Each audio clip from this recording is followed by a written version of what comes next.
Hello, I'm Eugenie Wolf, a learning designer at KUS. In this video, I'll discuss how to implement continuous assessment in an online module. In the online learning environment, there's often little distinction between teaching, learning, and assessment activities. Every interaction is a teaching, learning, and often assessment opportunity that forms an essential part of the student's learning journey. This ensures that every effort from the student contributes towards the accumulation of grades for the final module mark. Continuous assessment, by definition, necessitates multiple interrelated assessment opportunities, which all cumulatively contribute to a final mark.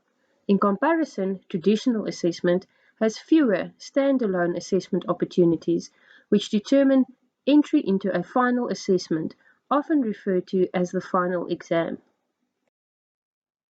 Looking at a brief comparison between continuous and traditional assessment. In continuous assessment, the final result consists of an accumulation of all grades. No assessment activities contribute more than 40% of the final mark. No high-stakes exam is taken at the end of a module or course. Assignments are chunked so that smaller assignments form part of a bigger project, and multiple and diverse assessment tasks are given. In traditional assessment settings, the final result comprises a semester mark and exam mark. Single assessment activities may contribute 50% or more to the final mark. High-stakes exams determine module completion. Assessment activities, such as semester tests, are standalone, and fewer, often limited types of assessment tasks are given.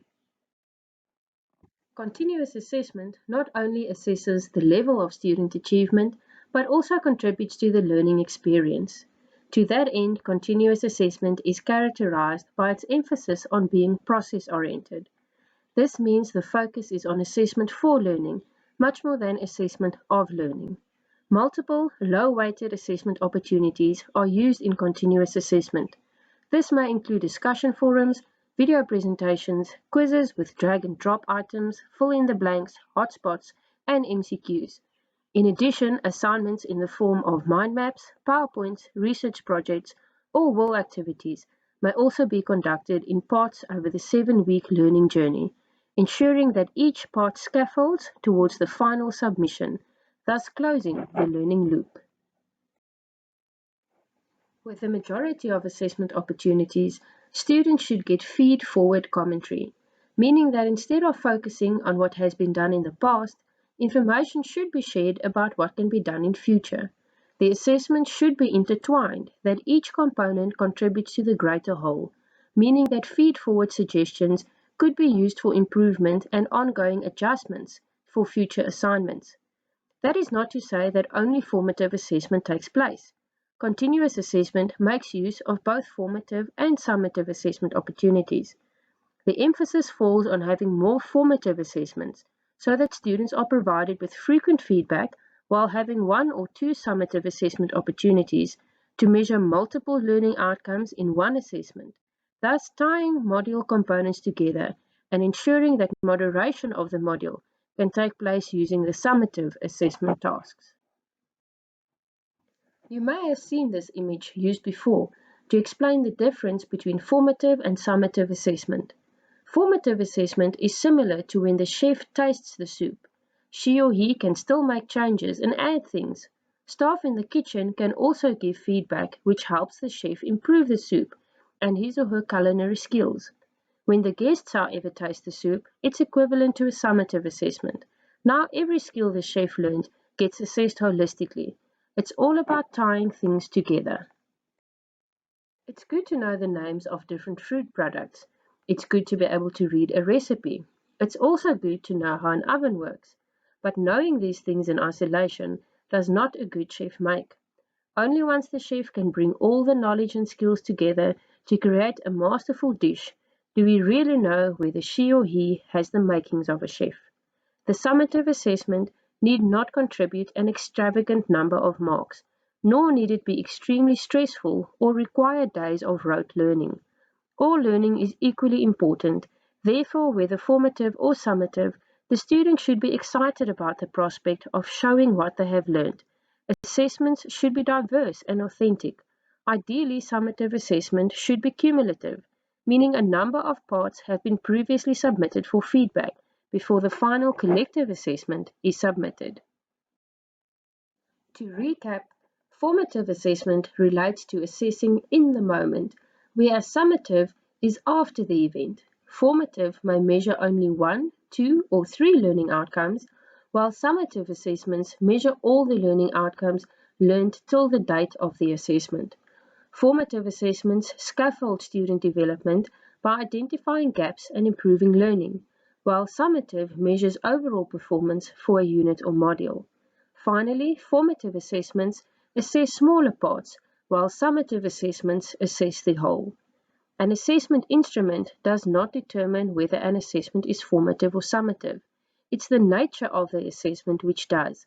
An example of this is a quiz. A quiz could be used both formatively or summatively, depending on the purpose that the lecturer intends for it. So here are a few do's and don'ts for continuous assessment. Simple strategies to keep in mind include using multiple diverse assessment activities. Think discussion forums, reflection journals, quizzes, mini assignments, and more. Create opportunities for feed-forward commentary. Divide big assignments into parts submitted over a number of weeks. Encourage micro-learning through chunking. Keep assessment activities authentic, always relating it to real-world scenarios. And remember to design for scale.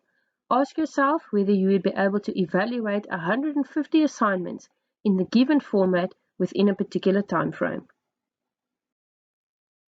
Things not to do. Don't assign single assessments with high weightings of 40% or more. Don't emphasize rote learning above higher order thinking skills. Don't forget about self and peer assessment opportunities.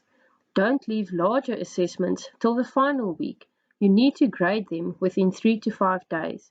And finally, don't exclude engaging automated assessments, such as quizzes with drag and drop items, branching scenarios, or interactive videos. When it comes to implementation, we generally recommend 2 to 3 assessment activities per week, which all have day 7 or Sunday as the due date. In a 7-week module, be sure to have at least 2 summative assessments. Limit group and peer assessment activities to 1 or 2 per module, clearly linking them to learning outcomes such as teamwork, collaboration, or communication skills. And use self and peer assessment sparingly.